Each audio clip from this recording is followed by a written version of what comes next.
तो बच्चों, कैसे हैं आप सब? उम्मीद करता हूँ अच्छे होंगे और पढ़ाई भी अच्छी चल रही होगी। आज हम प्रश्नावली 8.2 हल करने जा रहे हैं।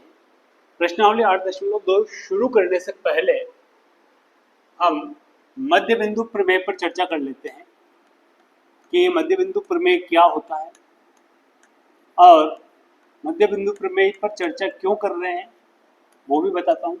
मध्य बिंदु प्रमेय पर चर्चा इसलिए कर रहे हैं क्योंकि 8.2 जो आपकी प्रश्नावली है, इसमें जितने भी आपके सवाल हैं वो सारे इसी प्रमेय से हल होने हैं। इसको सीधा सीधा सा आप यूँ समझ लीजिए कि कोई एक त्रिभुज है, मान लो, ठीक है। त्रिभुज में दो भुजाएं AP और AC है और इनका मध्य बिंदु दिया हुआ है। क्या दिया हुआ है? मध्य बिंदु दिया हुआ है। मध्य बिंदु का मतलब आप समझते हैं ना, जैसे AB भुजा है तो इसके दो बराबर भाग हो रहे हैं, एक ये और एक ये, और AC भुजा है तो इसके भी दो बराबर भाग हो रहे हैं, एक ये और एक ये बीचों बीच का सेंटर पॉइंट है, AB का सेंटर पॉइंट और AC का सेंटर पॉइंट ये है मध्य बिंदु। इन मध्य बिंदुओं को मिलाते हैं अगर, मान लो कि ABC में D और E इसके मध्य बिंदु है, AB का मध्य बिंदु D है और AC का मध्य बिंदु E है, तो उस स्थिति में DE BC के समानांतर होगा। कब? जब D AB का मध्य बिंदु हो और E AC का मध्य बिंदु हो तो DE BC के समानांतर होगा। दो भुजाओं के मध्य बिंदु है तो तीसरी भुजा के वो समानांतर होगा। मध्य बिंदुओं को मिलाने वाला जो रेखाखंड होगा वो तीसरी भुजा के समांतर होगा, फर्स्ट मध्य बिंदु प्रमेय के अनुसार। और दूसरी बात, D जो है वो BC का हाफ होगा, D जो है वो BC का आधा होगा, BC के आधे के बराबर होगा। ये दो चीजें आपको ध्यान रखना है, इन्हीं से प्रश्नावली के सारे सवाल हल करने हैं अपने, ठीक है। मध्य बिंदु आपके इसमें प्रमेय दिए हुए हैं, आप देख लीजिएगा पुस्तक में प्रमेय 8.8 दिया है, उसके ऊपर लिखा है 8.2 मध्य बिंदु प्रमेय, जिसमें हम स्पष्ट लिखा है कि ABC एक त्रिभुज और EAB का मध्य बिंदु और F अगर AC का मध्य बिंदु है तो EF बराबर 1/2 BC होगा और कोण AEF बराबर होगा कोण ABC के। मतलब क्या होगा? ये वाला कोण इसके बराबर होगा। उसमें E और F नाम दिया है, चलो हम E और F नाम से कंफ्यूज नहीं होंगे आप लोग, मैं E और F से बता देता हूँ, ठीक है। आपका त्रिभुज ABC है, ये त्रिभुज आपका ABC है और ये E और F मध्य बिंदु है क्रमशः। ये F AC का मध्य बिंदु है और E जो है AB का मध्य बिंदु है। उस स्थिति में क्या होगा? EF जो है बराबर 1/2 BC होगा, BC का आधा होगा, और EF जो है वो समांतर होगा BC के समानांतर भी होगा और BC का आधा भी होगा। तो ये जो कोण बनेगा वो इसके बराबर बनेगा, ये जो कोण बनेगा वो इसके बराबर बनेगा, और ये कोण तो दोनों में उपनिष्ठ हो ही रहा है। ABC और AEF दो त्रिभुज हो गए अपने पास। तो AEF जो त्रिभुज होगा, त्रिभुज AEF वो समरूप होगा त्रिभुज ABC के, मूल त्रिभुज ABC के समरूप होगा, मूल त्रिभुज ABC के समरूप होगा। समझ में आ गया? ये ध्यान रखिएगा, ये आपका प्रमेय। अच्छा, 8.8 प्रमेय भी दिया है, किसी त्रिभुज की किन्हीं दो भुजाओं के मध्य बिंदु को मिलाने वाला रेखाखंड तीसरी भुजा के समांतर होता है। ये आपका 8.8 प्रमेय है, ठीक है, जिसके अनुसार दो भुजाओं के मध्य बिंदुओं को मिलाने वाला रेखाखंड तीसरी भुजा के समानांतर होता है। ये हो गया, ठीक है। अच्छा, अगला प्रमेय एक और है, किसी त्रिभुज की एक भुजा के मध्य बिंदु से दूसरी भुजा के समांतर खींची गई रेखा तीसरी भुजा को समद्विभाजित करती है। देखिए, ये भी समझ लीजिए, मान लो एक त्रिभुज है, ठीक है, एक त्रिभुज है, ये ABC त्रिभुज है, मान लेते हैं ABC त्रिभुज है और E इसका मध्य बिंदु है, E इसका मध्य बिंदु है।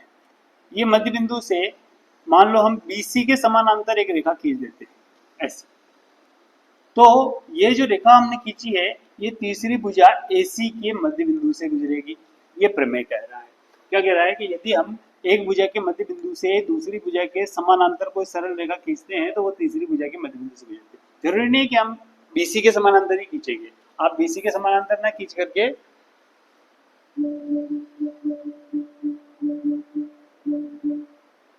ये ई मध्य बिंदु से इस एसी के समानांतर खींच लीजिए। एसी के समानांतर अगर यूं खींचेंगे तो वो तीसरी भुजा बीसी के मध्य बिंदु पर गुजरेगी। बात एक ही है, समझ लीजिए। ठीक है, चलिए शुरू करते हैं। पहला जो प्रश्न आपका है उसको देखिए, सवाल नंबर 1।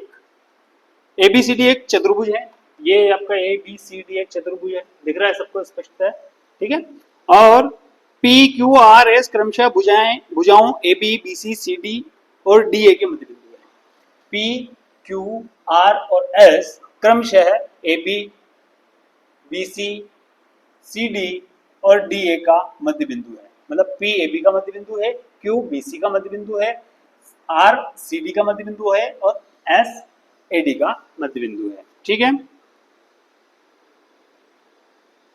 आकृति में दर्शाया है उस अनुसार AC उसका एक विकर्ण है और AC एक विकर्ण है। AC को डॉट लाइन से बताया है, मैंने इसे सीधा खींच दिया, कोई दिक्कत नहीं, समझ लीजिएगा। AC जो है इसका एक विकर्ण है। ठीक है, अब हमें दर्शाइए कि SR समांतर AC और SR बराबर 1/2 AC। दूसरा PQ बराबर लिख लेते हैं, दिया है, क्या दिया है भैया, दिया है चतुर्भुज एबीसीडी में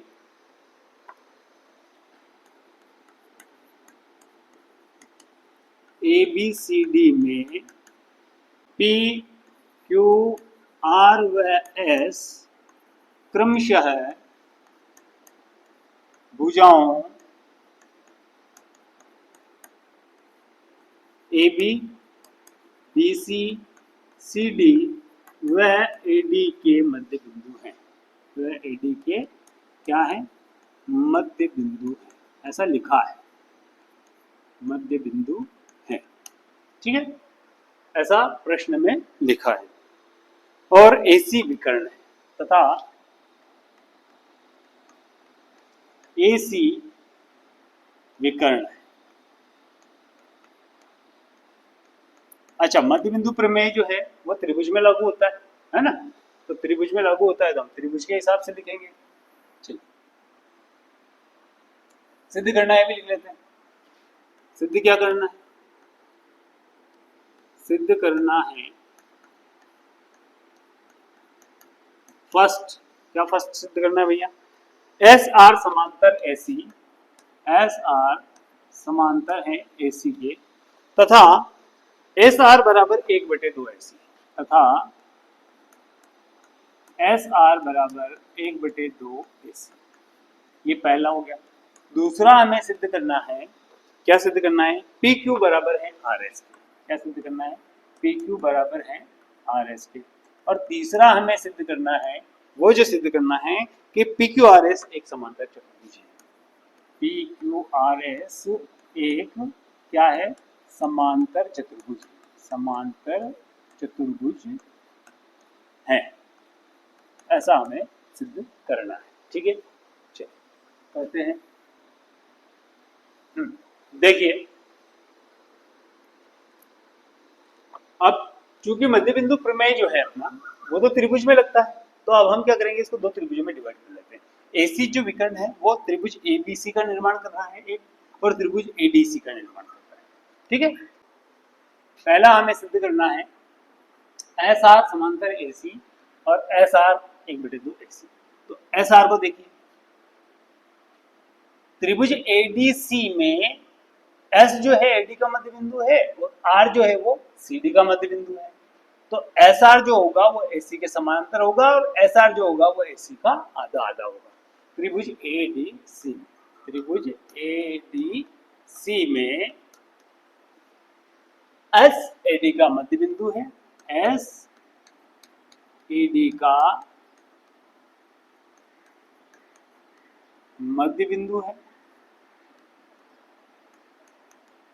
तथा R CD का मध्य बिंदु है। आर सी डी का मध्य बिंदु है। ठीक है, अगर ऐसा है तो एस आर तीसरी भुजा एसी के समांतर होगा। एस आर समांतर होगा एसी के, तथा एस आर बराबर होगा 1/2 एसी। क्यों होगा?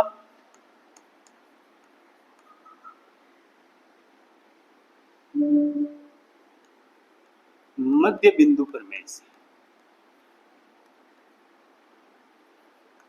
क्यों होगा? मध्य बिंदु प्रमेय से। मध्य बिंदु ये प्रमेय ये कहता है कि किसी त्रिभुज की दो भुजाओं के मध्य बिंदुओं को मिलाने वाला रेखाखंड तीसरी भुजा के समांतर होता है और तीसरी भुजा का आधा होता है, इसलिए ये होगा। ये पहला जो हमें सिद्ध करना था ये हम कर चुके हैं। ठीक है, ये वाला ये हमारा सिद्ध हो गया है। ठीक है, देन अगले पे जाते हैं। हमें सिद्ध करना है पी क्यू बराबर आर एस। तो देखिए आर एस तो एसी का आधा है। अगर हम पी क्यू को भी एसी का आधा सिद्ध कर लेते हैं तो पी क्यू और आर एस बराबर हो जाएंगे। और उसके लिए क्या करना पड़ेगा? उसके लिए त्रिभुज एबीसी लेना पड़ेगा और उसमें एबी का मध्य बिंदु पी है, बीसी का मध्य बिंदु क्यू है, तो पी क्यू जो होगा वो भी एसी का आधा आधा हो जाएगा, है ना। ठीक है, त्रिभुज एबीसी में पी एबी का मध्य बिंदु है। पी एबी का क्या है? मध्य बिंदु है ना। और क्यू बीसी का मध्य बिंदु है। क्यू किसका मध्य बिंदु है? बीसी का मध्य बिंदु है। ठीक है,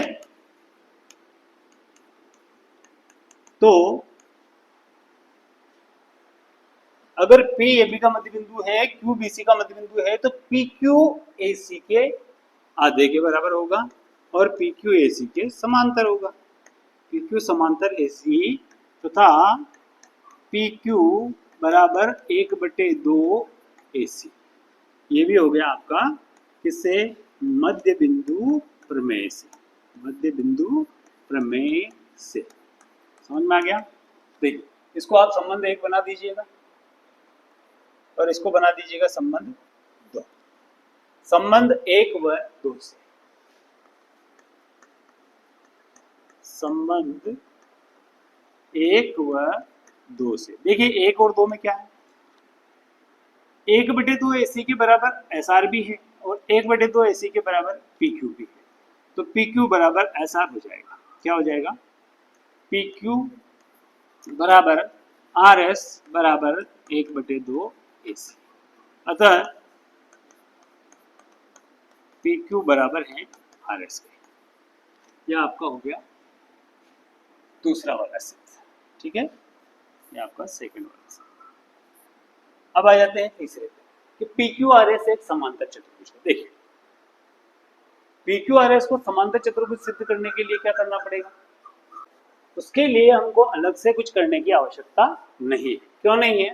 क्योंकि देखिए संबंध 1 में और संबंध 1 और 2 से पी क्यू आर एस के बराबर तो सिद्ध हो ही चुका है और संबंध 1 और 2 से ही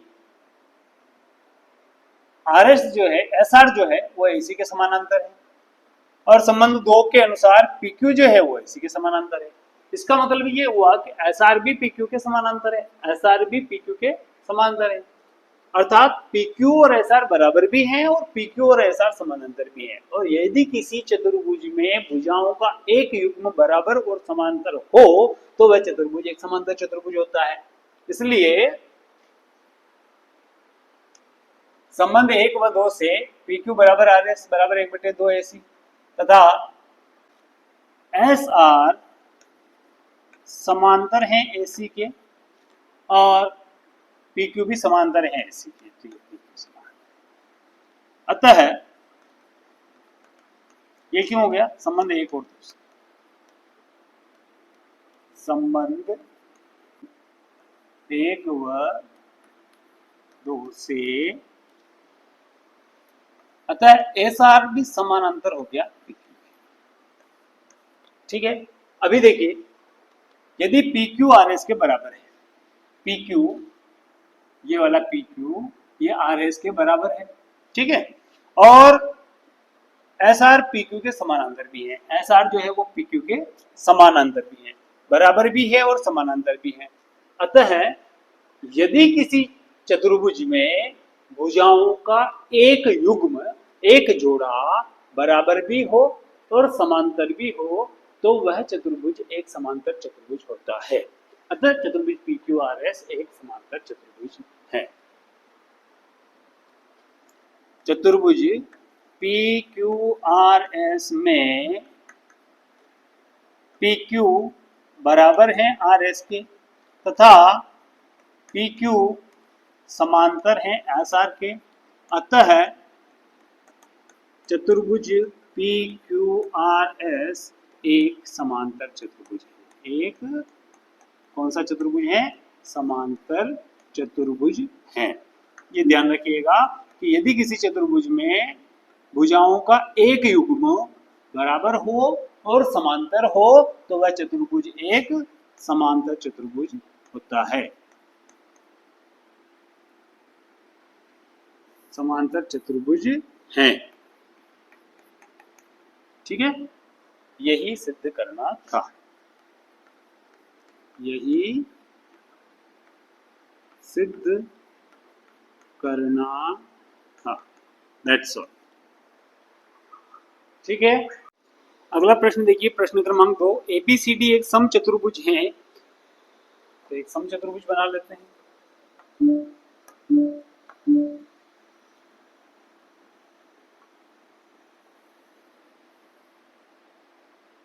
यह आपका समचतुर्भुज जैसे आकृति बन गई है।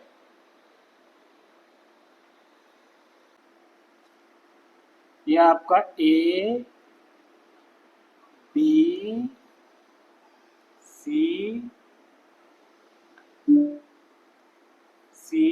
और ये डी, एबीसीडी एक समचतुर्भुज हो गया है ना। और पी क्यू आर और एस जो है आपके मध्य बिंदु है। एबीसीडी में ए बी का मध्य बिंदु पी हो गया, बी सी का मध्य बिंदु क्यू हो गया, सी डी का मध्य बिंदु आर हो गया और ए डी का मध्य बिंदु एस हो गया। पी क्यू आर एस मध्य बिंदु है।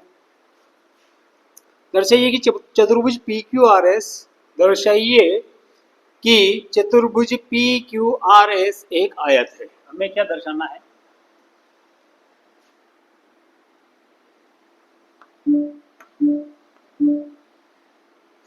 ये P Q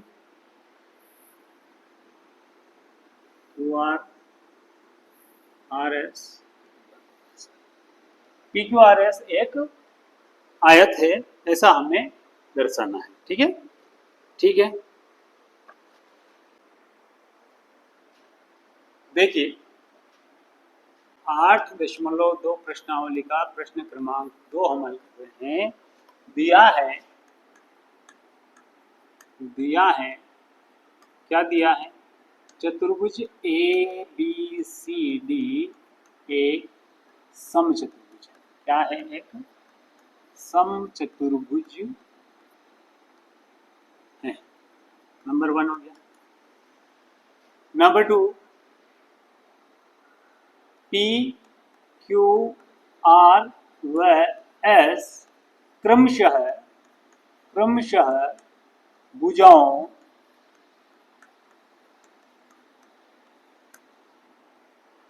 A B B C C D व ए डी के मध्य बिंदु है। ऐसा प्रश्न में लिखा है, मध्य बिंदु है, ऐसा प्रश्न में लिखा है। सिद्ध करना है। क्या सिद्ध करना है भैया? सिद्ध करना है कि पी क्यू आर एस जो है, पी क्यू आर एस एक आयत है। क्या सिद्ध करना है इसको? आयत सिद्ध करना है। आयत सिद्ध करने के लिए हमें या तो इसके किसी एक कोण को इसको पहले समांतर चतुर्भुज सिद्ध करना पड़ेगा PQRS को, ठीक है। पहले सवाल में जैसे हमने किया था वैसे ही हो जाएगा, सेम टू सेम समांतर चतुर्भुज हो जाएगा। समांतर चतुर्भुज सिद्ध होने के बाद या तो कोई एक कोण हम समकोण सिद्ध कर दें तो ये आयत हो जाएगा, या दूसरा विकल्प हमारे पास है कि इसके जो विकर्ण है, विकर्ण बना लेते हैं, या फिर क्या करेंगे, इसके जो विकर्ण है, विकर्ण ये वाला विकर्ण और ये वाला विकर्ण, ये दोनों विकर्ण आपस में बराबर है।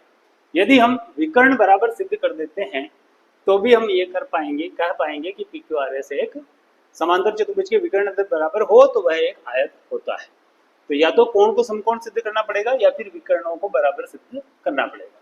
दोनों ही स्थितियों से हम कर सकते हैं, जैसा आपको ठीक लगे वैसा कर लीजिएगा। मैं बताता हूँ किस प्रकार से करना है। देखिए हल करते हैं शुरू। सबसे पहले क्या करेंगे, सबसे पहले हम PQRS को एक समांतर चतुर्भुज सिद्ध करेंगे। पहले सवाल में जिस प्रकार से किया था सेम टू सेम प्रोसेस से होगा। सबसे पहले लिखेंगे त्रिभुज ABC, इसमें विकर्ण नहीं बनाया, इसका विकर्ण बना लेते हैं। ये इसका विकर्ण AC हमने बना दिया। AC विकर्ण बनेगा तभी तो त्रिभुज ABC बनेगा, और ABC में P और Q मध्य बिंदु की वजह से PQ समानांतर AC और PQ AC का आधा हो जाएगा।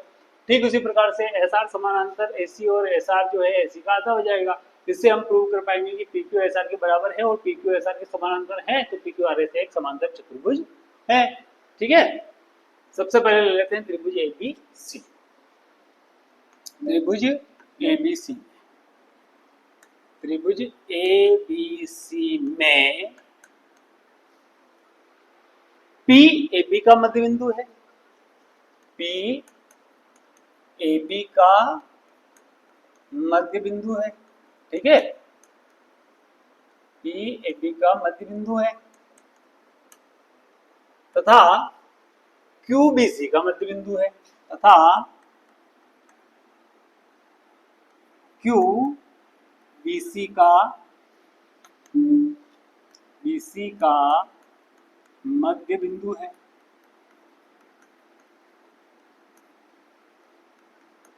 अगर ऐसा है तो मध्य बिंदु प्रमेय से PQ समांतर AC, PQ समांतर होगा AC के, ठीक है, तथा PQ बराबर होगा 1/2 AC। यही होता है मध्य बिंदु प्रमेय से। मध्य बिंदु प्रमेय से, ठीक है, ये हो गया संबंध आपका एक। इसको नाम दे दीजिए संबंध एक, और ये क्यों हुआ, मध्य बिंदु प्रमेय से, मध्य बिंदु प्रमेय से, मध्य बिंदु प्रमेय से, ठीक है। अब हम लेते हैं त्रिभुज ADC में, त्रिभुज ADC में, ADC में देखिए S AD का मध्य बिंदु है और R जो है वो CD का मध्य बिंदु है। S AD का मध्य बिंदु है, S AD का मध्य बिंदु है, तथा R जो है वह CD का मध्य बिंदु है।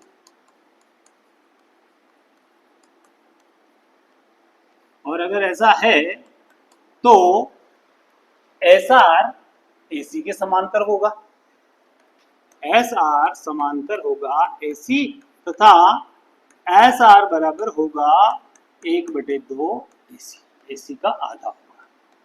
ये बन गया आपका संबंध 2। ये भी हो गया आपका मध्य बिंदु प्रमेय से। किससे हो गया ये, मध्य बिंदु प्रमेय से, ठीक है। चलिए, तो संबंध 1 और 2 से तुलनात्मक रूप से यदि हम देखें तो PQ के समानांतर है AC और यहाँ SR के समानांतर है AC, मतलब पी क्यू ए सी के समानांतर है और एस आर भी ए सी के समानांतर है, तो पी क्यू और एस आर दोनों भी समानांतर हुए। संबंध 1 व 2 से पी क्यू समांतर एस आर, पी क्यू समांतर एस आर, ठीक है। तथा आगे देखिए, पी क्यू ए सी का आधा है और एस आर भी ए सी का आधा है। इसका मतलब ये हुआ कि पी क्यू बराबर होगा एस आर के। बना दो इसको संबंध 3, ठीक है। संबंध 3 बन गया। संबंध 3 से चतुर्भुज पी क्यू आर एस में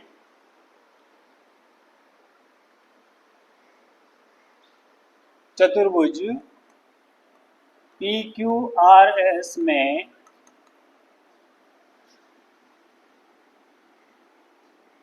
एक भुजा, भुजा का एक युग्म, भुजा का एक युग्म, भुजा का एक युग्म समांतर व बराबर है। और यदि किसी चतुर्भुज में एक भुजा का एक युग्म बराबर और समांतर हो तो वह चतुर्भुज समांतर चतुर्भुज होता है। अतः चतुर्भुज पी क्यू आर एस संबंध 3 से, यहाँ लिख देंगे संबंध 3 से, इससे संबंध 3 से चतुर्भुज पी क्यू आर एस में भुजा का एक युग्म समांतर व बराबर है। अतः चतुर्भुज पी क्यू आर एस एक समांतर चतुर्भुज। इसको हमने आयत सिद्ध करना था, समांतर चतुर्भुज तो सिद्ध कर लिया है।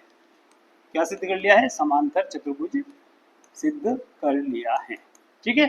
अगर ये समांतर चतुर्भुज हो गया, अब समांतर चतुर्भुज पी क्यू आर एस में यदि ये कोण है, कोई भी एक कोण समकोण हो जाता है तो यह आयत सिद्ध हो जाएगा। या तो कोण को समकोण सिद्ध करना पड़ेगा किसी एक को, या फिर इसके विकर्णों को बराबर सिद्ध करना पड़ेगा। तो हम विकर्णों को बराबर सिद्ध कर लेते हैं, थोड़ा इजी हो जाएगा। देखिए, चतुर्भुज ए बी क्यू एस में, चतुर्भुज ए बी क्यू एस में, ए बी क्यू एस को देखिए, ए बी क्यू एस में ए एस समांतर होगा बी क्यू के, ए एस समांतर है बी क्यू के। क्यों है? क्योंकि ए डी समांतर है बी सी के, ए डी समांतर है बी सी के। समचतुर्भुज की भुजाएं, समचतुर्भुज की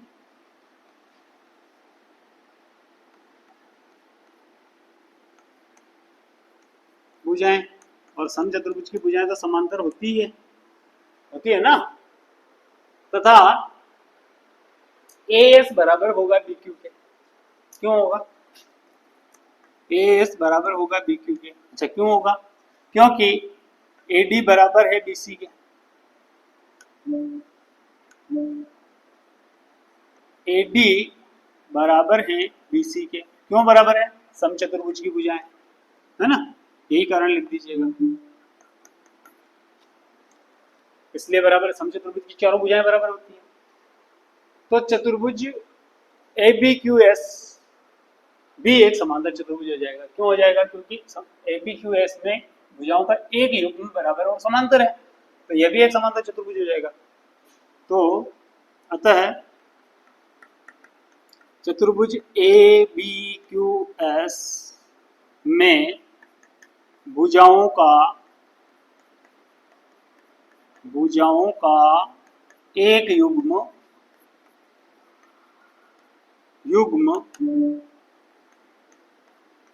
बराबर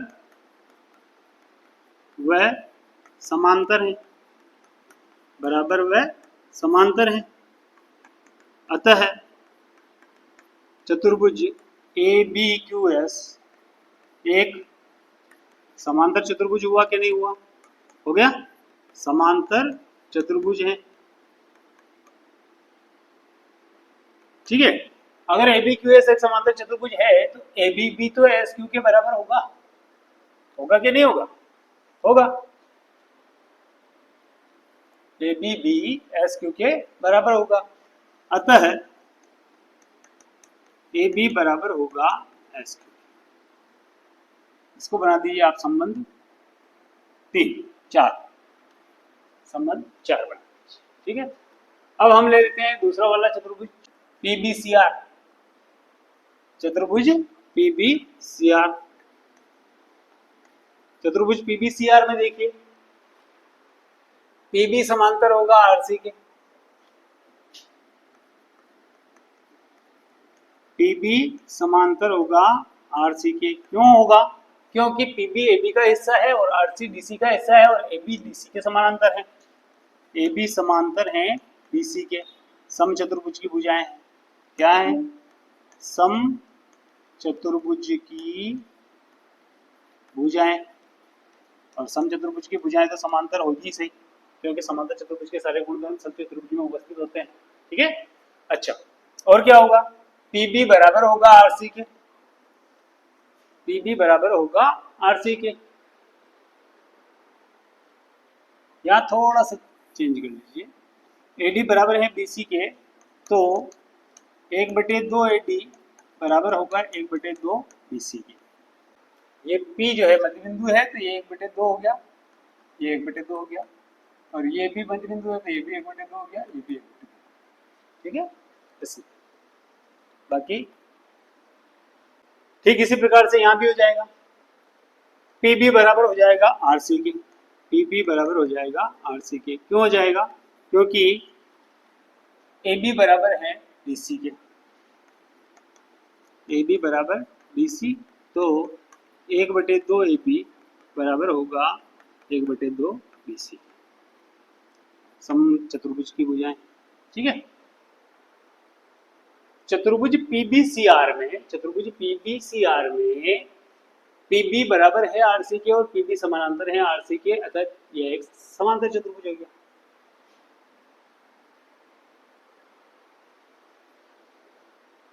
अतः चतुर्भुज PBCR में भुजाओं का एक युग्म, भुजाओं का एक युग्म बराबर व समांतर है, बराबर व समांतर है। तो चतुर्भुज PBCR एक समांतर चतुर्भुज है। कैसा चतुर्भुज है? एक समांतर चतुर्भुज है। और समांतर चतुर्भुज है तो दूसरी भुजा का जो जोड़ा है वो भी बराबर होगा। इसका मतलब ये हुआ कि BC बराबर होगा PR के। अतः BC बराबर होगा PR के, BC बराबर होगा PR के। ठीक है, देखिए ये आपका संबंध 5 बन गया। अब यहाँ देखिए AB बराबर है SQ के और BC बराबर है PR के। AB बराबर है SQ के और BC बराबर है PR के, और AB और BC तो ऑलरेडी बराबर है। क्यों है? क्योंकि समचतुर्भुज की भुजाएं हैं। ठीक है ना, क्योंकि AB बराबर है BC के, समचतुर्भुज की भुजाएं, समचतुर्भुज की क्या है? भुजाएं, समचतुर्भुज की भुजाएं हैं। ये आपका संबंध नंबर 6 बना दीजिएगा। तो संबंध नंबर 4, 5 और 6 से संबंध क्रमांक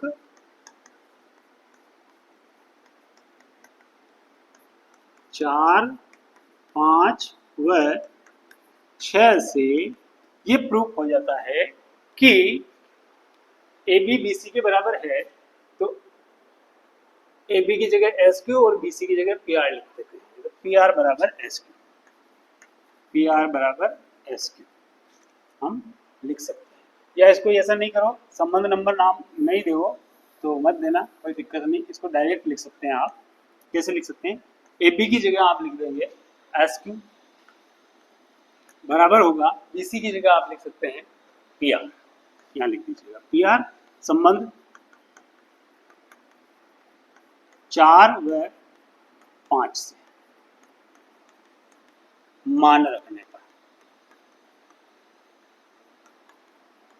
मान रख दिया तो SQ बराबर PR, हमने सिद्ध कर दिया है। क्या सिद्ध कर दिया हमने कि एस क्यू जो है वो पी आर के बराबर है। पी क्यू आर एस एक समांतर चतुर्भुज है, ये हमने पहले ही सिद्ध कर दिया है कि पी क्यू आर एस एक समांतर चतुर्भुज है और समांतर चतुर्भुज में विकर्ण बराबर है। ये हमने दूसरी बार में सिद्ध कर दिया कि समांतर चतुर्भुज अतः समांतर चतुर्भुज समांतर चतुर्भुज पी क्यू आर एस के विकर्ण पी आर बराबर एस क्यू बराबर है।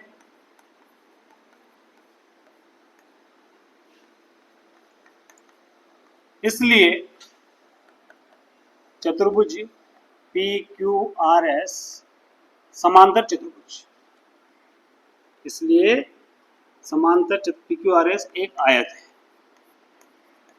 एक आयत है। यदि विकर्ण बराबर है तो वह एक आयत होगा। विकर्ण बराबर तो आयत होता है, ये हम पिछले प्रश्नावली में ही सिद्ध कर चुके हैं। ठीक है, ये आपका हल हो गया। अगला सवाल देखिए, प्रश्न क्रमांक 3, ABCD एक आयत है जिसमें PQRS क्रमशः भुजाओं AB, BC, CD और DA के मध्य बिंदु है। दर्शाइए कि PQRS एक समचतुर्भुज है। देखिए, अब की बार ABCD एक आयत दिया है और PQRS को हमें समचतुर्भुज दर्शाना है। ठीक है ना। प्रश्न क्रमांक 3 8.2 प्रश्न क्रमांक 3 दिया है। क्या दिया है? दिया है ABCD एक आयत है, एक आयत है। ठीक है, आयत है इसका मतलब ये हुआ कि इसका प्रत्येक कोण समकोण भी बनेगा और आमने सामने की भुजाएं बराबर है और समांतर हैं, विकर्ण बराबर है। जो भी आयत के गुणधर्म है वो सारे अप्लाई हो जाएंगे इस पे। ठीक है, चलिए आगे बात करते हैं। P, Q, R व S क्रमशः भुजाओं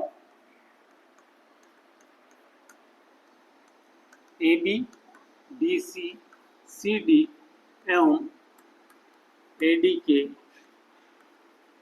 क्या है? मध्य बिंदु है, ऐसा प्रश्न में लिखा। बात करते हैं आगे। सिद्ध करना है कि PQRS एक समचतुर्भुज है। सिद्ध करना है। क्या सिद्ध करना है भैया? सिद्ध करना है PQRS एक समचतुर्भुज है। देखिए एक बात है, PQRS को समांतर चतुर्भुज सिद्ध करना तो आसान हो गया, अभी समझ में आ गया होगा आपको। पहले में भी यही किया हमने सवाल में, दूसरे में भी यही किया। तो PQRS को पहले तो हम कर लेंगे एक समांतर चतुर्भुज से। अच्छा, समांतर चतुर्भुज और समचतुर्भुज में अंतर क्या रह जाएगा? फिर ये आपका समांतर चतुर्भुज और ये आपका समचतुर्भुज। अंतर सिर्फ इतना सा रह जाता है कि समांतर चतुर्भुज में आमने सामने की भुजाएं बराबर होती हैं और समचतुर्भुज में चारों भुजाएं बराबर होती हैं। इतना सा सिर्फ अंतर होता है, बाकी ज्यादा कुछ अंतर नहीं होता है। तो इस अंतर को यदि हम खत्म कर देते हैं, पहले हम PQRS को एक समांतर चतुर्भुज सिद्ध कर लेंगे और उसके बाद में यदि हम ये भुजा को ये भुजा के बराबर प्रूव कर देते हैं, या हम ये PQRS में समांतर चतुर्भुज होगा तो PQRS के बराबर तो होगा ही सही, और QR PS के बराबर होगा। 1 और 2 ये तो हो ही जाएगा, कंप्लीट है। अगर ये समांतर चतुर्भुज है तो समांतर चतुर्भुज में आमने सामने की भुजाएं बराबर है। यदि हमने PQ और QR को बराबर किया, दोनों में से किसी को, PQ को QR के या PS के, या फिर QR को इसके या इसके किसी के भी बराबर सिद्ध कर देते हैं, तो ये प्रूव हो जाएगा कि PQ अगर QR के बराबर हो गई तो PQ, QR, RS और PS चारों बराबर हो गए। और यदि किसी समांतर चतुर्भुज की चारों भुजाएं बराबर है तो वह एक समचतुर्भुज हो जाता है। तो हमें क्या करना है? भुजाओं के, संलग्न भुजाओं के युग्म को बराबर सिद्ध करना है। ठीक है, इससे प्रूव हो जाएगा कि यह एक समचतुर्भुज है। चलिए शुरू करते हैं। सबसे पहले हम इसको एक समांतर चतुर्भुज सिद्ध कर लेते हैं। वही प्रक्रिया अपनी, त्रिभुज ABC ले लेते हैं पहले। त्रिभुज ABC में क्या है? देखिए, P जो है वो AB का मध्य बिंदु है, Q BC का मध्य बिंदु है। पी ए बी का मध्य बिंदु है। पी किसका मध्य बिंदु है? ए बी का मध्य बिंदु है। और क्यू जो है वो बी सी का मध्य, बी सी का मध्य बिंदु है। ठीक है, अगर ऐसा है तो मध्य बिंदु प्रमेय से पी क्यू समांतर एसी और पी क्यू बराबर 1/2 एसी, पी क्यू समांतर एसी तथा पी क्यू बराबर 1/2 एसी, ये कैसे हो जाएगा? मध्य बिंदु प्रमेय से। किससे हो जाएगा? मध्य बिंदु प्रमेय से। ओके, ये हो गया आपका पहला। संबंध नाम दे दीजिएगा, ठीक रहेगा थोड़ा सा, क्योंकि संबंध एक नाम दे देते हैं इसको, कारण लिख देंगे मध्य बिंदु प्रमेय से, मध्य बिंदु प्रमेय से। ठीक है, अब हम लेते हैं दूसरा वाला त्रिभुज। दूसरा वाला त्रिभुज कौन सा? एडीसी लेते हैं। त्रिभुज एडीसी में देखिए, एडीसी में क्या होगा? एडी का मध्य बिंदु एस और सीडी का मध्य बिंदु आर। एस एडी का मध्य बिंदु है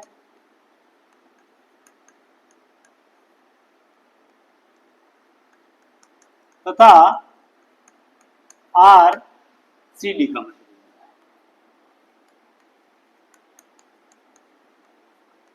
दो भुजाओं के मध्य बिंदु दे रखे हैं, है ना? तो क्या होगा?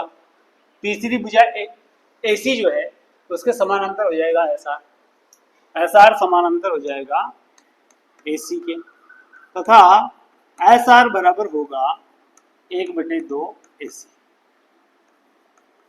ये आपका संबंध बन गया दूसरा। ठीक है, ये भी बना किससे? मध्य बिंदु प्रमेय से। किससे बना? मध्य बिंदु प्रमेय से। ठीक है, तो संबंध 1 और 2 से हम देख पा रहे हैं कि पी क्यू भी एसी के समानांतर है, एस आर भी एसी के समानांतर है। अतः संबंध 1 व 2 से पी क्यू समांतर हो जाएगा एस आर। ये भी एसी के समानांतर है, ये भी एसी के समानांतर है, तो दोनों आपस में भी समांतर हो गए। तथा आगे देखिए, पी क्यू भी एसी का आधा है, एस आर भी एसी का आधा है, मतलब पी क्यू बराबर हो जाएगा एस आर। ठीक है, अब चूंकि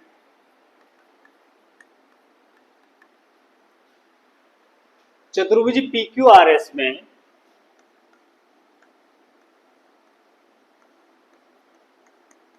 भुजाओं का एक युग्म समांतर और बराबर है, भुजाओं का एक युग्म समांतर है और बराबर है, समांतर व बराबर है। अतः चतुर्भुज पी क्यू आर एस एक समांतर चतुर्भुज है। अतः चतुर्भुज पी क्यू आर एस एक क्या है भैया? समांतर चतुर्भुज, समांतर चतुर्भुज है। और अब इसको समांतर चतुर्भुज तो हमने सिद्ध कर लिया। समांतर चतुर्भुज को सम चतुर्भुज सिद्ध करने के लिए, समांतर चतुर्भुज को हमें सिद्ध क्या करना है? सिद्ध करना है इसको सम चतुर्भुज। तो इसको सम चतुर्भुज सिद्ध करने के लिए हमें क्या करना पड़ेगा? पी क्यू और क्यू आर को हम बराबर यदि दर्शा सकते हैं तो ये सिद्ध हो जाएगा कि ये चतुर्भुज एक सम चतुर्भुज है। कोई सा भी एक युग्म ले लेते हैं जो संलग्न भुजाएं हैं, ये संलग्न भुजाएं मान लेते हैं कि एस पी और पी क्यू को हम बराबर सिद्ध करना चाहते हैं। तो हम क्या करेंगे? अगर इन दोनों को हमें बराबर सिद्ध करना है तो हमें क्या करना पड़ेगा? देखिए, ये वाला जो त्रिभुज है आपका और ये वाला जो त्रिभुज, कौन सा त्रिभुज? त्रिभुज एपीएस और बीपीक्यू। एपीएस और बीपीक्यू त्रिभुज ले लेते हैं। और इनको हम सर्वांग सम सिद्ध कर देंगे तो फिर ये जो पी एस भुजा है ये पी क्यू के बराबर सिद्ध हो जाएगी। तो सर्वांग सम कैसे सिद्ध करेंगे भैया, देखो पी ए बी का मध्य बिंदु है तो ए पी बराबर बी पी, पहला तो ये हो जाएगा। दूसरा, एडी भुजा बीसी के बराबर है, क्यों बराबर है, क्योंकि आयत की समूह भुजाएं हैं। तो एडी का आधा हो गया ये, एडी का आधा ये हो गया और बीसी का आधा हो गया ये। तो एडी बीसी के बराबर है तो एडी का आधा भी बीसी के आधे के बराबर हो जाएगा। इसका मतलब A S B B Q के बराबर हो जाएगा, हो गया। और इनके बीच का जो ये कोण बन रहा है ये दोनों भी 90-90 डिग्री है, क्यों है, क्योंकि एबीसीडी एक आयत दिया है तो ये समकोण है। तो भुजा कोण भुजा भुजा कोण भुजा सर्वांग समता प्रतिबंध से त्रिभुज एपीएस बराबर है सर्वांग सम है त्रिभुज बीपीक्यू के। इससे स्पष्ट हो जाता है कि पीएस पीक्यू के बराबर है।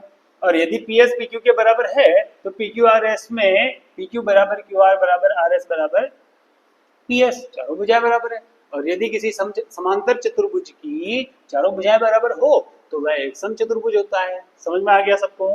Very good. अभी इसको लिख के कर लेते हैं, ठीक है।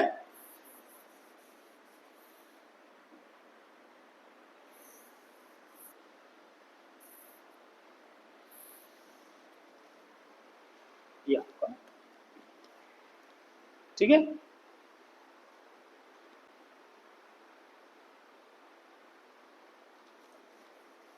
समांतर चतुर्भुज हमने सिद्ध कर लिया है। अब हम ले लेते हैं त्रिभुज ए पी एस और बी या पी एस और पी बी क्यू। त्रिभुज पी ए एस व त्रिभुज पी बी क्यू में देखिए ध्यान से, पी ए बराबर हो जाएगा पी बी के, पी ए बराबर पी बी। क्यों? क्योंकि पी जो है ए बी का मध्य बिंदु है, मध्य बिंदु है ना, तो बराबर होगा ही सही, बराबर होना लाजमी है। चलिए ये तो पहली भुजा हो गई। उसके बाद आगे देखिए कोण पी ए एस बराबर होगा पी बी क्यू के, कोण पी ए एस बराबर होगा कोण पी बी क्यू के। क्यों होगा? क्योंकि प्रत्येक समकोण है। क्या है? प्रत्येक समकोण है। चतुर्भुज एबीसीडी एक आयत है, चतुर्भुज एबीसीडी क्या है? एक आयत है, इसलिए ये कोण तो 90 डिग्री का बनेगा इसे, ठीक है। और देखिए ए एस बराबर लिख देते हैं बी क्यू के, ए एस बराबर लिख देते हैं बी क्यू के। क्यों? क्योंकि एडी बराबर है बीसी के, एडी बराबर बीसी, अतः 1/2 एडी बराबर होगा 1/2 बीसी। कारण क्योंकि एस एडी का मध्य बिंदु है, क्यू बीसी का मध्य बिंदु है। एस व क्यू क्रमशः एडी व बीसी के क्या है? मध्य बिंदु है। समझ में आया? इसलिए इनका आधा आधा भी बराबर होगा, ये दोनों आपस में बराबर है तो इनका आधा हिस्सा भी बराबर होगा। तो भुजा कोण भुजा सर्वांग समता प्रतिबंध से भुजा कोण भुजा सर्वांग समता प्रतिबंध से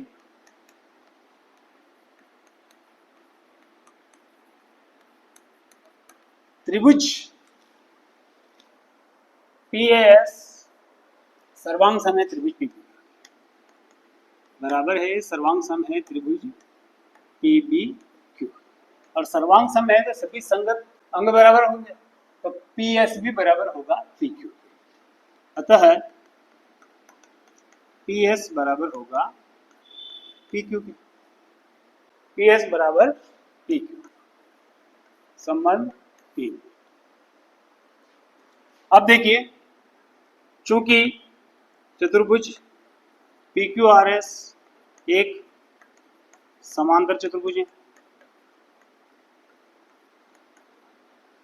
समांतर चतुर्भुज हैं, अतः समांतर चतुर्भुज की समूह भुजाएं तो बराबर होती है, इसलिए पी क्यू बराबर ऐसा, पी क्यू बराबर ऐसा तथा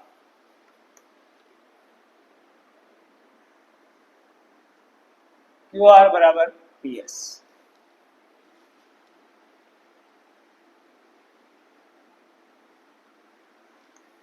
क्यू आर बराबर पी एस,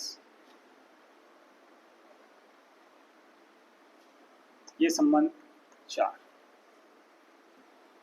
संबंध 3 और 4 की तुलना करने पर संबंध 3 व 4 से तुलना करने पर हम देखते हैं कि पी क्यू जो है वो एस आर के भी बराबर है, एस आर को, और पी क्यू जो है वो पी एस के भी बराबर है, और पी एस जो है वो क्यू आर के बराबर है। तो मतलब पी क्यू बराबर क्यू आर बराबर एस आर बराबर पी एस, चारों भुजाएं बराबर होगी। अतः चतुर्भुज पी क्यू आर एस एक समचतुर्भुज है। चारों भुजाएं बराबर सिद्ध हो गई ना, समचतुर्भुज है। ठीक है, ये आपका सिद्ध हो गया कि चतुर्भुज पी क्यू आर एस एक समचतुर्भुज है। क्लियर? चलिए अगला प्रश्न देखिए, प्रश्न क्रमांक 4।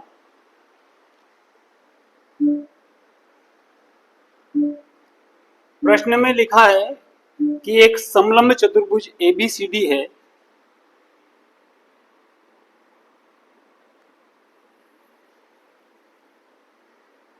एक समलंब चतुर्भुज है आपका एबीसीडी।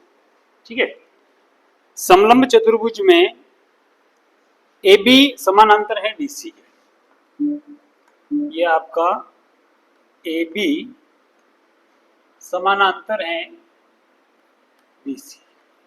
ABCD चतुर्भुज में AB समानांतर है BC के। ठीक है, और एक BD एक विकर्ण है, BD विकर्ण भी है, BD विकर्ण बना लेते हैं, ये आपका BD विकर्ण हो गया। ठीक है, और E भुजा AD का मध्य बिंदु है। E, ये E यहां बना देते हैं, भुजा AD का मध्य बिंदु है। मध्य बिंदु है का मतलब AE बराबर है DE के। ठीक है, आगे लिखा है E से होकर एक रेखा AB के समानांतर खींची गई है। AB के समानांतर एक रेखा खींची गई है, E से खींच देते हैं। E से एक रेखा AB के समानांतर हम ऐसे खींच देते हैं, रेखा खींची गई है।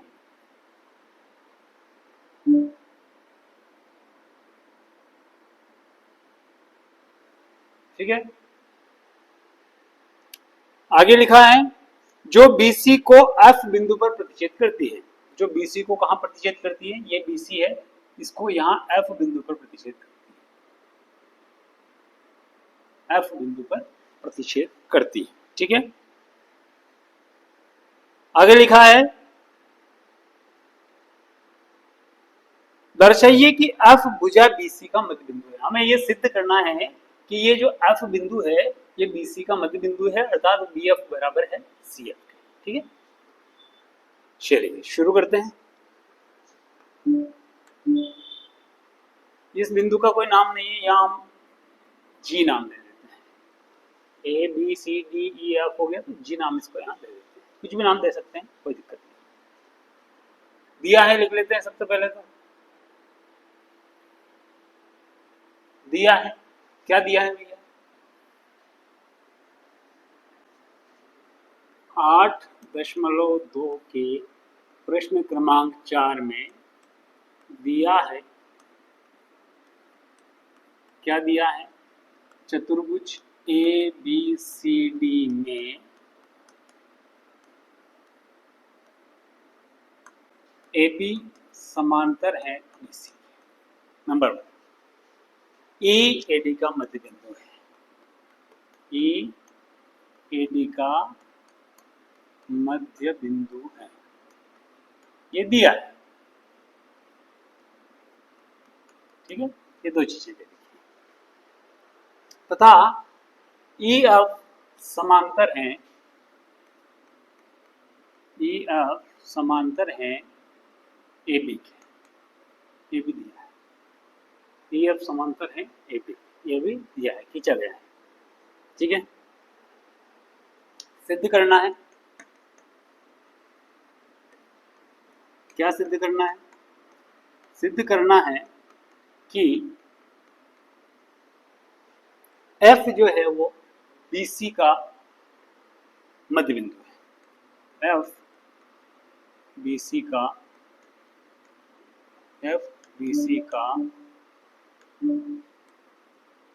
मध्य बिंदु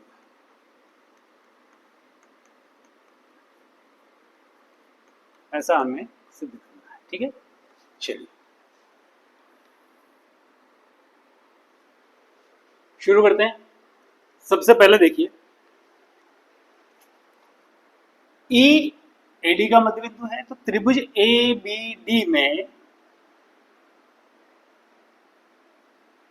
एडी के मध्य बिंदु ई से एबी के समानांतर ई एफ खींचा गया है।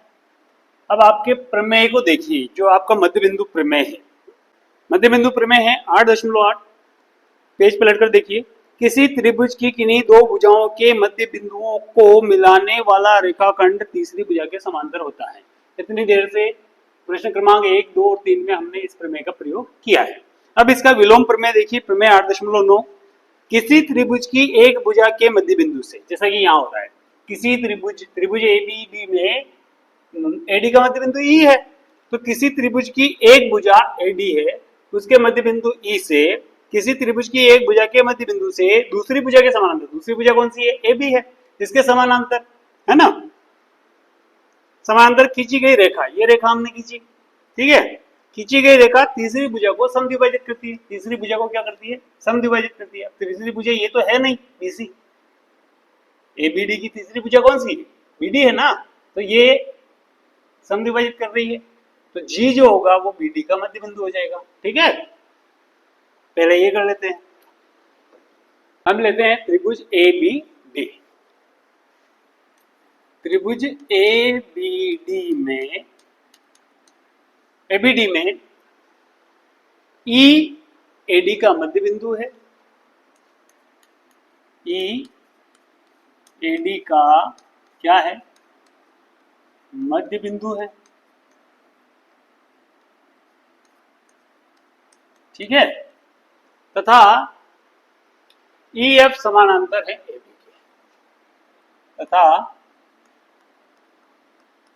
ई एफ समांतर है एबी। तो मध्य बिंदु प्रमेय के विलोम अनुसार जी बीडी का मध्य बिंदु होगा। जी, अतः जी बीडी का क्या है, मध्य बिंदु है। मध्य बिंदु प्रमेय के विलोम कथनानुसार, मध्य बिंदु प्रमेय के विलोम से, मध्य बिंदु प्रमेय का विलोम क्या कहता है कि यदि किसी त्रिभुज में एक भुजा के मध्य बिंदु से दूसरी भुजा के समांतर कोई सरल रेखा खींची जाती है, तो वह तीसरी भुजा को समद्विभाजित करती है, अर्थात मध्य बिंदु पर जाकर काटेगी। इसलिए जी जो है बीडी का क्या हो गया, मध्य बिंदु हो गया। ठीक है, अब हम ले लेते हैं त्रिभुज अपना बीसीडी। त्रिभुज बीसीडी में जी बीडी का मध्य बिंदु है, जी बीडी का मध्य बिंदु हो गया।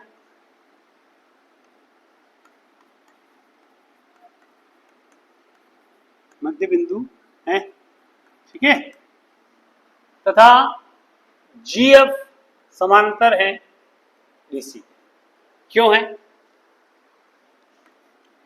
जीएफ समांतर है डीसी, क्यों है, क्योंकि जीएफ समांतर है एबी के, क्योंकि जीएफ समांतर है एबी के तथा एबी समांतर है डीसी के, एबी समांतर है डीसी।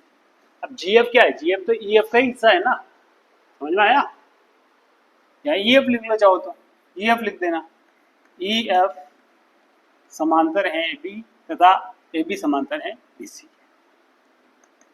ऐसा लिख दीजिए। तो जीएफ जो है वो ईएफ का हिस्सा है, तो जीएफ भी डीसी के समांतर हो जाएगा।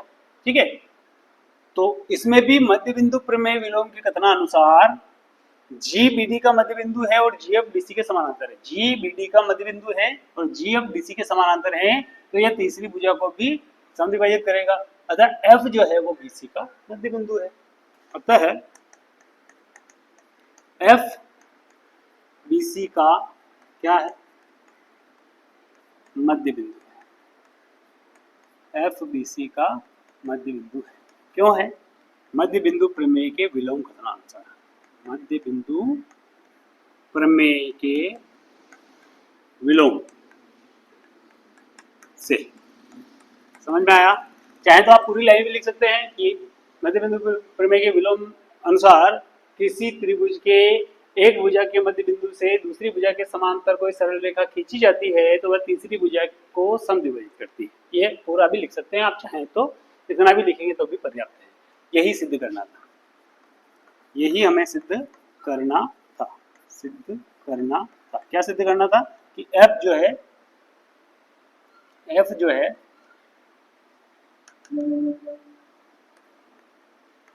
यही सिद्ध करना था, एफ जो है बीसी का मध्य बिंदु है। That's all. अगला देखिए, अगला प्रश्न देखिए, प्रश्न क्रमांक 5। प्रश्न क्रमांक 5 में लिखा है, क्या लिखा है कि एक समांतर चतुर्भुज ए बी सी डी में ई और एफ क्रमशः भुजाओं ए बी और सी डी के मध्य बिंदु है। एक समांतर चतुर्भुज ए बी सी डी है। समांतर चतुर्भुज आप सब जानते हैं कैसा होता है। हम ऐसा करते हैं, सीधा सीधा सा एक जैसा बना लेते हैं तो ठीक रहेगा, है ना।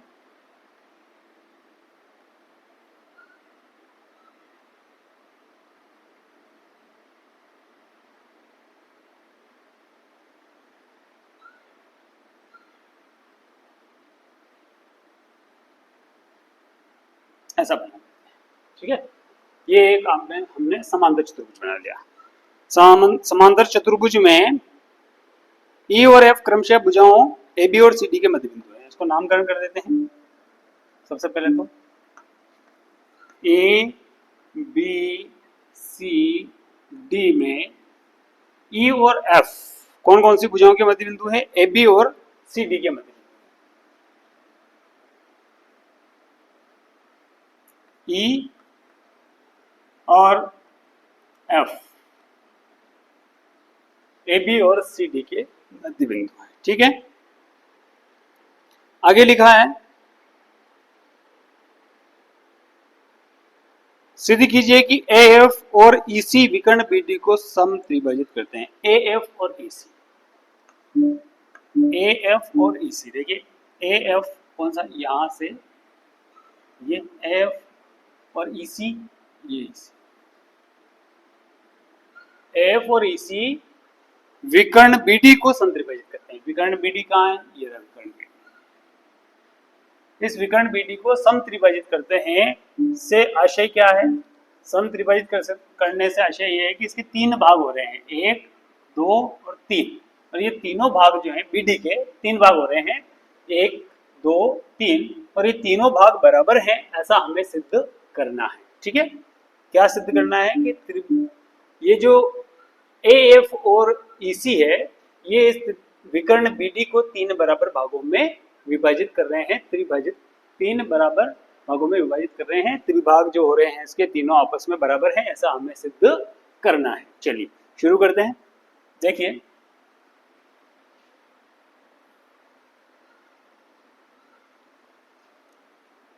आठ 8.2 प्रश्न क्रमांक 5। प्रश्न में लिखा है भैया, चतुर्भुज एबीसीडी एक समांतर चतुर्भुज है। दिया है, क्या दिया है?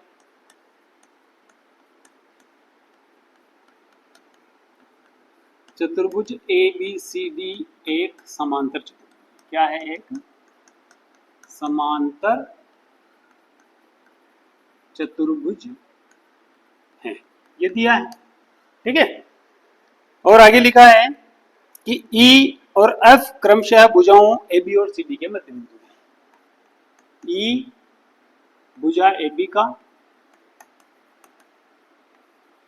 व F भुजा CD का मध्य बिंदु है, ऐसा दिया है।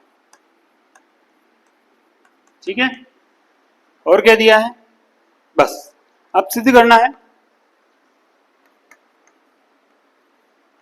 सिद्ध करना है, क्या सिद्ध करना है, सिद्ध ये करना है कि AF और CE, AF व CE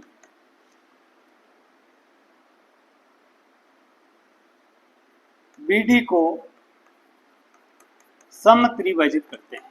क्या करते हैं, समत्रिभाजित करते हैं। देखिए एक बार इसको हम थोड़ा सा इजी तरीका से लिखना देख लेते हैं। क्या होगा, अगर ये मान लेते हैं कि ABCD है जिसमें E और F ये है, ये G है और ये H है मान लेते हैं। ठीक है, तो हमें सिद्ध करना है कि BG बराबर GH बराबर HD, BG बराबर GH बराबर HD, ऐसा हमें प्रूव करना है। समझ में आया, ये हमें AF और CE BD को समत्रिभाजित करते हैं, अर्थात यहाँ नहीं लिखते हैं, यहीं लिखते हैं, अर्थात BG बराबर है GH के बराबर है HD, ऐसा हमें प्रूव करना है। समझ में आ गया, चलिए शुरू करते हैं। अब कैसे करेंगे ये भी समझ लीजिए। सबसे पहले क्या करेंगे, अभी यहाँ पे क्या हो रहा है कि विकर्ण तो बन ही नहीं रहा, एक विकर्ण ये है, लेकिन ये क्या है कि मध्य बिंदु इधर वाला है, ये बिंदु तो मध्य बन नहीं रहा। अब त्रिभुजों में किस प्रकार से क्या करेंगे, अगर हम मान लो ये वाला त्रिभुज लेते हैं, कौन सा वाला, ये वाला त्रिभुज अगर लेते हैं,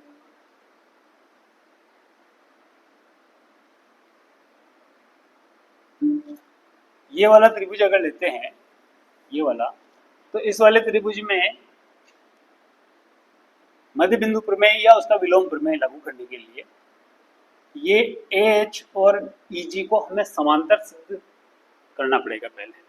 क्यों, क्योंकि AF और EC अभी तक तो समांतर किसी भी रूप में प्रश्न के अनुसार तो नहीं है, प्रश्न ने नहीं लिखा है कि इस प्रकार से ये जो है वो समांतर है। तो पहले हमें कुछ ऐसा करना पड़ेगा जिससे ये प्रूव हो जाए कि ये AF जो है वो EC के समानांतर है। अर्थात हम कुछ ऐसा करेंगे कि AECF एक समांतर चतुर्भुज प्रूव हो जाए। ठीक है, तो AECF को समांतर चतुर्भुज प्रूव करने के लिए हम क्या करेंगे, ABCD क्या है, एक समांतर चतुर्भुज है, तो AB DC के समानांतर है। ठीक है ना, तो AB यदि DC के समानांतर है तो AE भी FC के समानांतर होगा, पहली चीज समांतर तो हो गया। ठीक है, और EAB का मध्य बिंदु है तो AE जो होगा वो AB का आधा होगा, और FDC का मध्य बिंदु है तो FC जो होगा वो DC का आधा होगा, और AB और DC तो बराबर है तो AB का आधा और DC का आधा भी बराबर होगा। इससे ये हम प्रूव कर लेंगे कि AE बराबर हो जाएगा FC के, तो AE FC के बराबर भी है और AE FC के समानांतर भी है। और यदि किसी चतुर्भुज का एक भुजाओं का एक युग्म बराबर और समांतर हो तो चतुर्भुज समांतर चतुर्भुज होते हैं। तो AECF एक समांतर चतुर्भुज सिद्ध हो जाएगा। समांतर चतुर्भुज सिद्ध हो जाने से क्या हो जाएगा कि AF भी EC के समानांतर होगा। अगर AF EC के समानांतर होगा तो त्रिभुज ABH में EG AH के समानांतर होगा, और EG अगर AH के समानांतर है तो E मध्य बिंदु होने से G भी इसका मध्य बिंदु हो जाएगा, किसका, BH का मध्य बिंदु हो जाएगा, तो ये वाला हिस्सा इसके बराबर प्रूव हो जाएगा। ठीक है, उसके बाद हम लेंगे त्रिभुज कौन सा वाला, ये वाला, इसमें फिर से वही हो जाएगा, क्या हो जाएगा कि ये इसके समानांतर है और ये मध्य बिंदु है, तो मध्य बिंदु प्रमेय के विलोम से ये समानांतर रेखा होने की वजह से H बिंदु जो है वो DG का मध्य बिंदु हो जाएगा। मध्य बिंदु होगा तो ये वाला हिस्सा है उसी के बराबर ये हो जाएगा, और इस प्रकार से हम प्रूव कर पाएंगे कि ये दो और तीनों हिस्से जो हो रहे हैं वो तीनों आपस में बराबर हैं, ये हम सिद्ध कर पाएंगे। समझ में आ गया सबको, चलिए शुरू करते हैं।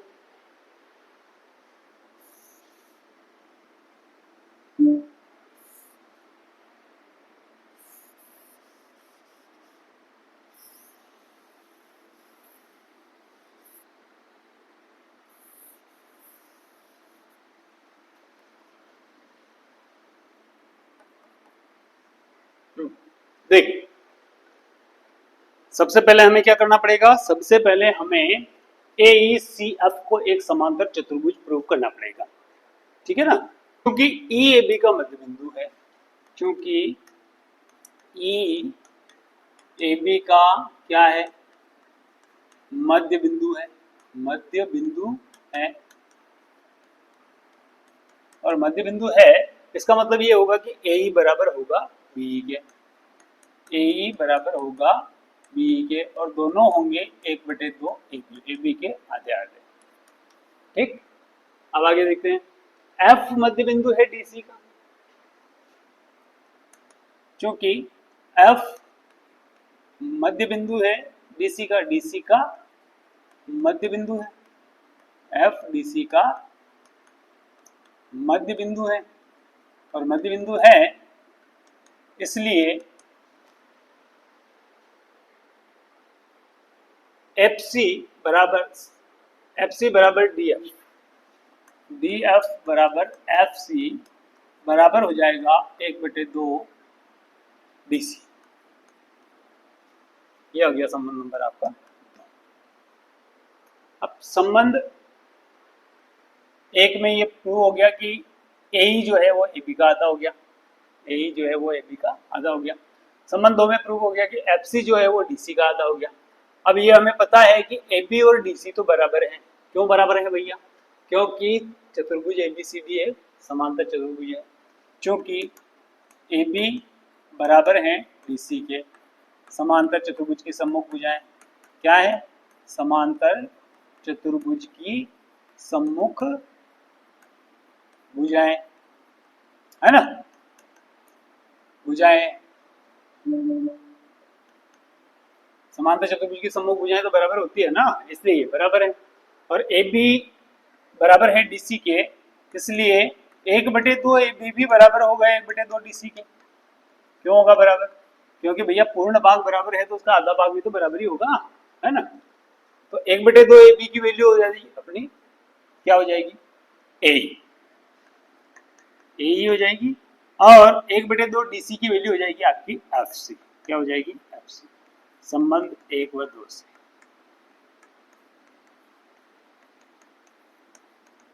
मानक मान रख दिया आपने, है ना।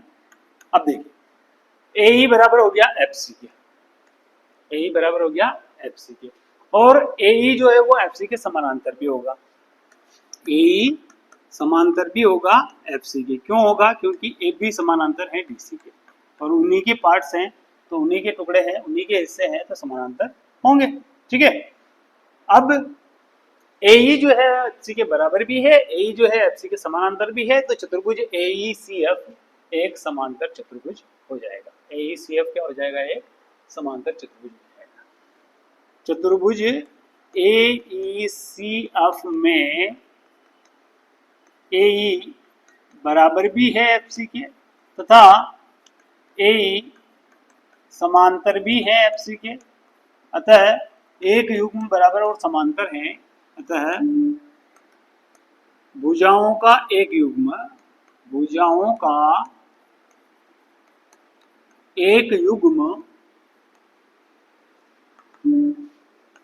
एक युग्म बराबर व समांतर है, बराबर व समांतर होने से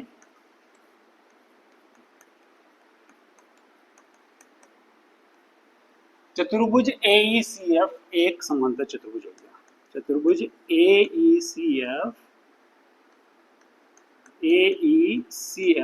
एक समांतर चतुर्भुज सिद्ध हो जाता है। समांतर चतुर्भुज है, ठीक। अगर AECF एक समांतर चतुर्भुज है तो EC भी AF के समांतर होगा, इसलिए EC समांतर है AF। ये हमने प्रूव कर लिया। अगर EC AF के समांतर है, अगर EC AF के समांतर है तो EG भी AH के समांतर होगा। तो EG समांतर होगा H व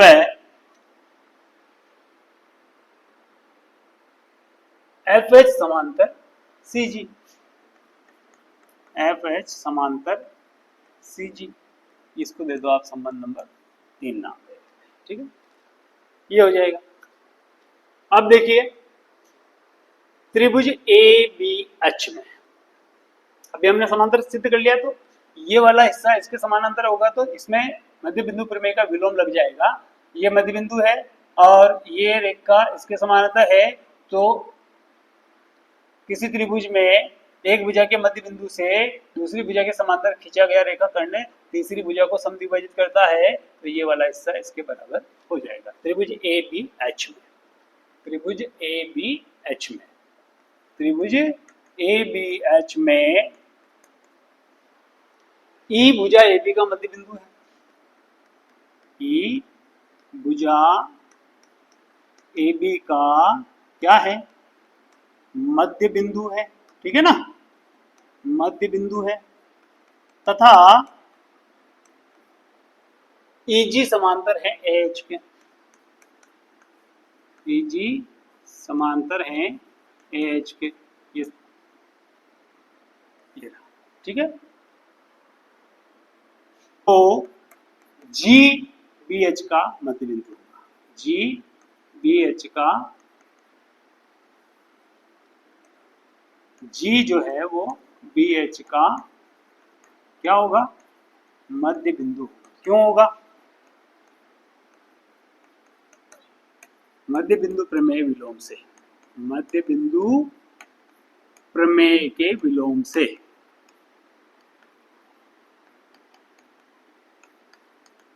ठीक है, G अगर BH का मध्य बिंदु है तो BG बराबर होगा GH के, इसलिए या अतः BG बराबर होगा GH के।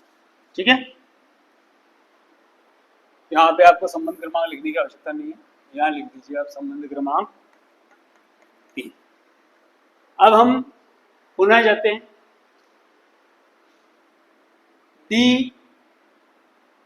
DGC में, त्रिभुज DGC में आ जाते हैं। त्रिभुज DGC में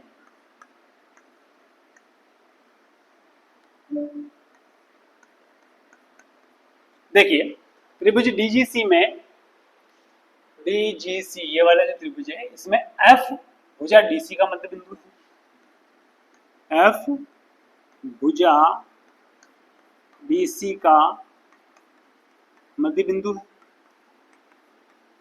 ये तो क्लियर है, दिया है, प्रश्न में लिखा है ना। तथा HF समानांतर है GC के,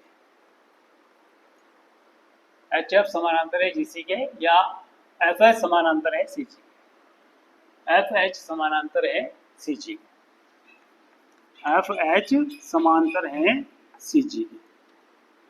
जिस प्रकार से इस त्रिभुज में हो रहा था ठीक उसी प्रकार से इसमें भी है। तो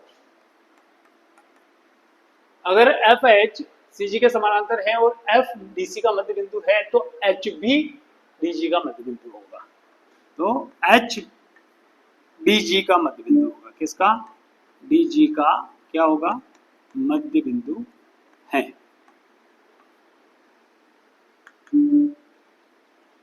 मध्य बिंदु है, क्यों है?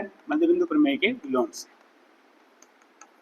ये ऊपर लिखा हुआ है, ठीक है, मध्य बिंदु प्रमेय के विलोम से। इसका आशय ये हुआ कि अगर ये मध्य बिंदु है तो DH बराबर हो जाएगा GH के। DH किसके बराबर हो जाएगा? GH के।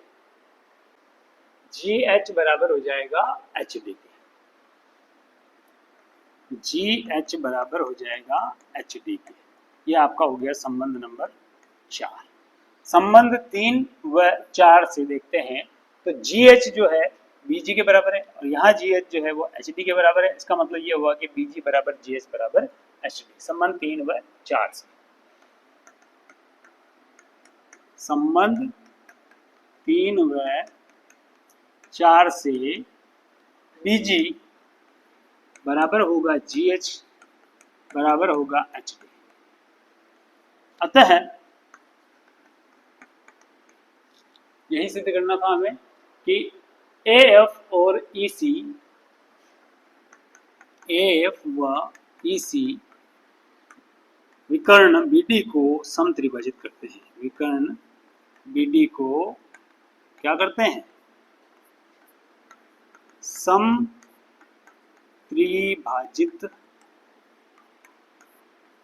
करते हैं। हैंस प्रूव, यही सिद्ध करना था, यही सिद्ध करना था। That's all. ओके, ये आपका हो गया है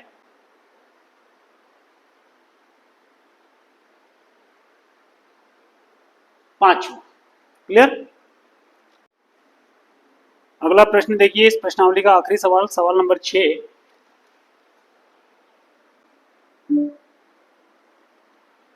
प्रश्न क्रमांक 6, 8.2, प्रश्न क्रमांक 6, लास्ट सवाल है इसका। एबीसी एक त्रिभुज है जिसका कोण सी समकोण है। एक समकोण त्रिभुज है भैया, समकोण त्रिभुज है एबीसी। क्या बना लेते हैं,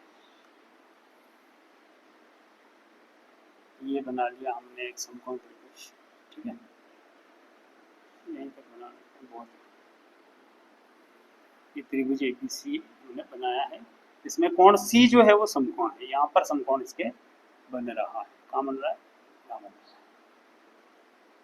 ये समकोण बन रहा है सी पर। कहाँ बन रहा है? सी पर। सी पर समकोण बन रहा है। एबीसी, एबीसी ये एक त्रिभुज है जिसमें सी पर समकोण बन रहा है। और चित्र दिया है क्या पुस्तक में? चित्र नहीं है ना, ठीक है, कोई बात नहीं, अपन बना लेते हैं। एबीसी एक त्रिभुज है जिसका कोण सी समकोण है। कर्ण AB के मध्य बिंदु M से होकर, तो मध्य बिंदु M से होकर, मध्य बिंदु M यहाँ है, ये मध्य बिंदु है, लिख लेते हैं M, मध्य बिंदु M से, मध्य बिंदु M से होकर BC के समांतर खींची गई रेखा। BC कहाँ है? ये BC, BC के समांतर खींची गई रेखा। BC के समांतर एक रेखा खींची, तो इसके समानांतर खींचेंगे तो ये सीधी चली जाएगी ऐसे, है ना। यहाँ हमने BC के समानांतर एक रेखा खींच दी, ये BC के समानांतर हमने खींच दी, ठीक है। BC के समानांतर खींची गई रेखा AC को D पर प्रतिच्छेद करती है। ये AC को कहाँ प्रतिच्छेद कर रही है? D पर प्रतिच्छेद कर रही है। यहाँ D नाम दे देते हैं इसको, ये D नाम दे दिया, ठीक है। अब दर्शाना है, चलो दर्शाते हैं। क्या दर्शाना है, लिख लेते हैं पहले। दिया है, क्या दिया है भैया? 8.2, प्रश्न क्रमांक 6 दिया है। त्रिभुज ABC में कोण C बराबर है 90। पहला तो दिया है। M AB का मध्य बिंदु है, M AB का क्या है? मध्य बिंदु है, ठीक है। M AB का मध्य बिंदु है। और क्या लिखा है?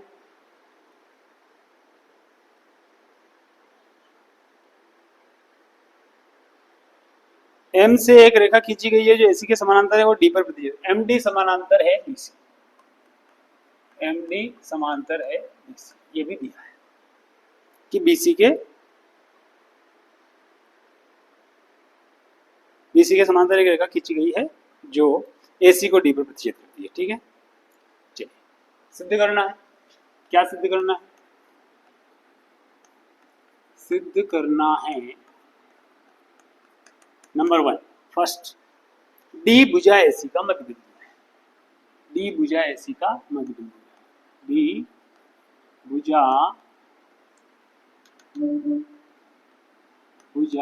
AC का मध्य बिंदु है। पहली चीज ये प्रूव करनी है, ठीक है। दूसरा हमें क्या सिद्ध करना है? दूसरा हमें सिद्ध करना है MD लंब है AC पर, MD लंब है AC पर, ठीक है। तीसरा हमें और प्रूव करना है इसमें, वो है CM बराबर MA, CM बराबर MA बराबर 1/2 AB, दोनों AB के आधार में। देखिए इसमें तो ज़्यादा प्रूव करने जैसा कुछ दिख नहीं रहा है मुझे। कारण ये है कि यहाँ ध्यान से देखिए, हाँ इसमें इसको करना पड़ेगा CM को, AM तो हो जाएगा क्योंकि M जो है AB का मध्य बिंदु है, तो AM तो AB का आधा है ही सही, इसमें तो कोई दोहराई वाली बात नहीं है ना। CM को करना पड़ेगा हमें, CM को जो है ये CM है, CM को हमें AM के बराबर प्रूव करना पड़ेगा, ठीक है ना। चलिए करते हैं, शुरुआत करते हैं पहले में हमें प्रूव करना है कि D भुजा AC का मध्य बिंदु है, तो D जो है वो ये रहा, और AC का मध्य बिंदु सिद्ध करने के लिए हमें क्या प्रूव करना पड़ेगा? त्रिभुज ABC पूरा ले लेते हैं। त्रिभुज ABC में M AB का मध्य बिंदु है और M से ही BC के समानांतर MD खींचा गया है, तो वो तीसरी भुजा को समद्विभाजित करेगा, अर्थात D जो है AC का मध्य बिंदु सिद्ध हो जाएगा। त्रिभुज ABC में M AB का मध्य बिंदु है, M भुजा AB का मध्य बिंदु है ना, मध्य बिंदु है, और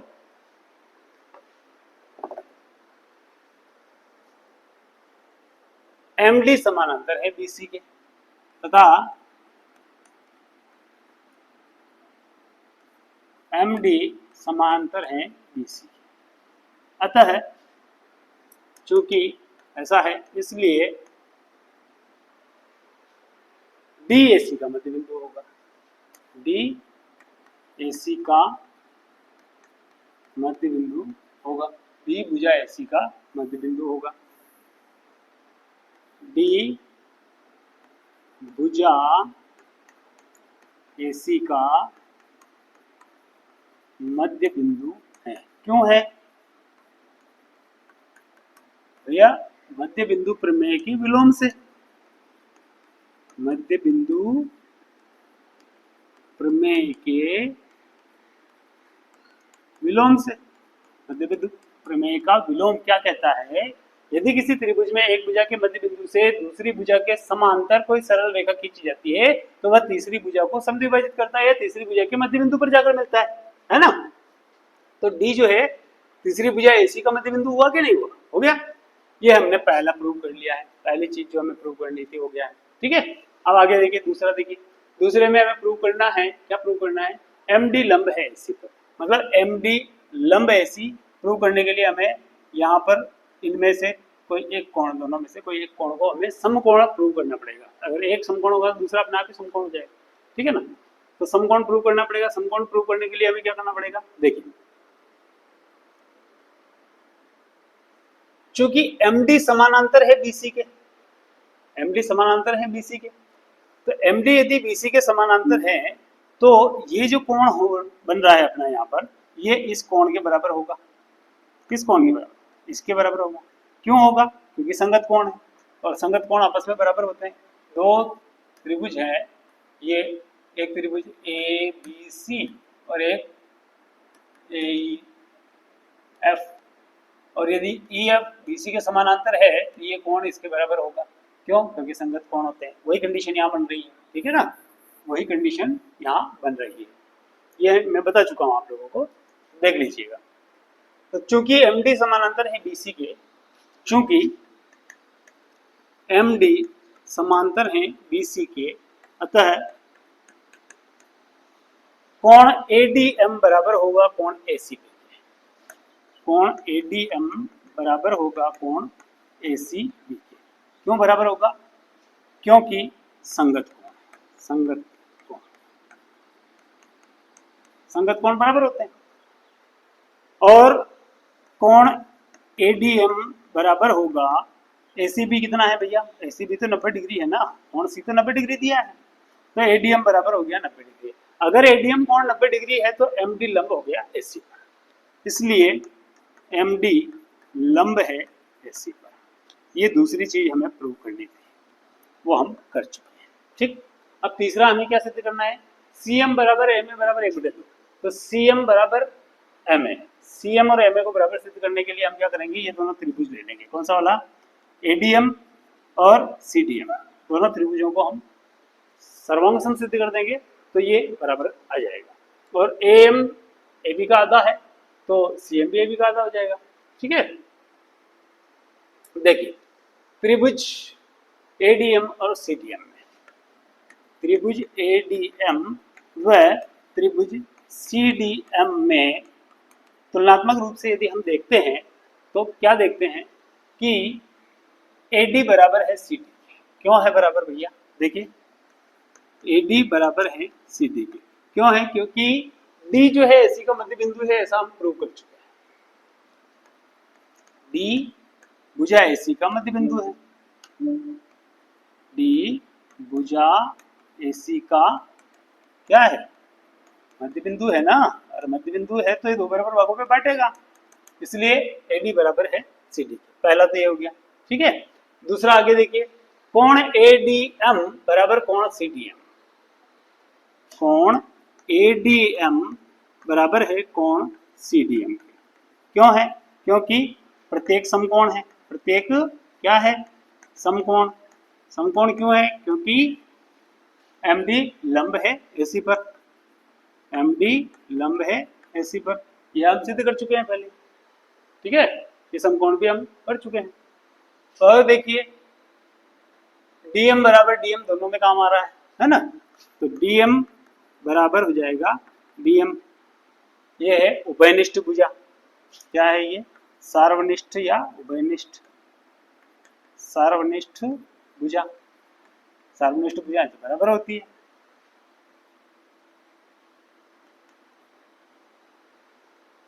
तो भुजा कोण भुजा सर्वांग समता प्रतिबंध से, भुजा कोण भुजा सर्वांग समता प्रतिबंध से भुजा कोण भुजा साइड एंगल साइड सर्वांग समता प्रतिबंध से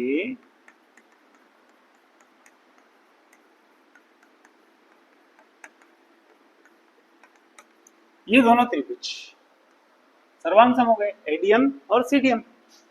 त्रिभुज ADM बराबर है सर्वांग सम है त्रिभुज CDM के।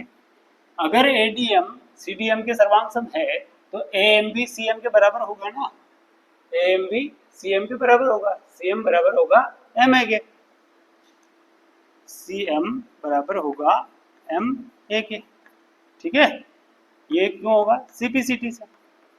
ठीक है, अच्छा चूंकि MAB का मध्य बिंदु है, ये संबंध दे दीजिए आप यहाँ पे तो ठीक रहेगा, संबंध नंबर 1 डाल दीजिए। अब चूंकि MAB का मध्य बिंदु है तो AM बराबर BM,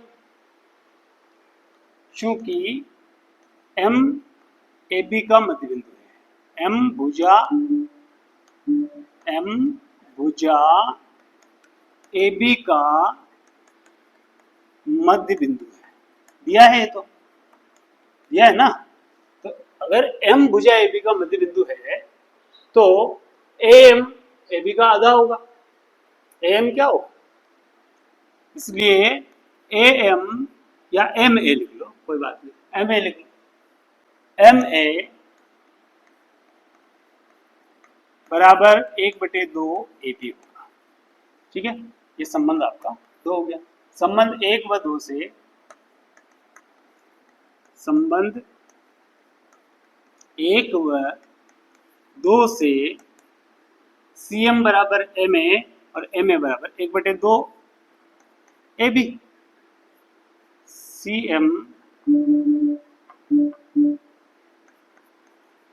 CM बराबर MA बराबर 1/2 AB, हैंस प्रूव, यही सिद्ध करना था। क्या सिद्ध करना था भैया? यही सिद्ध करना था, ये ध्यान रखिए। ये हमारा सिद्ध हो चुका है जो हमें सिद्ध करना था। देखो, ठीक है।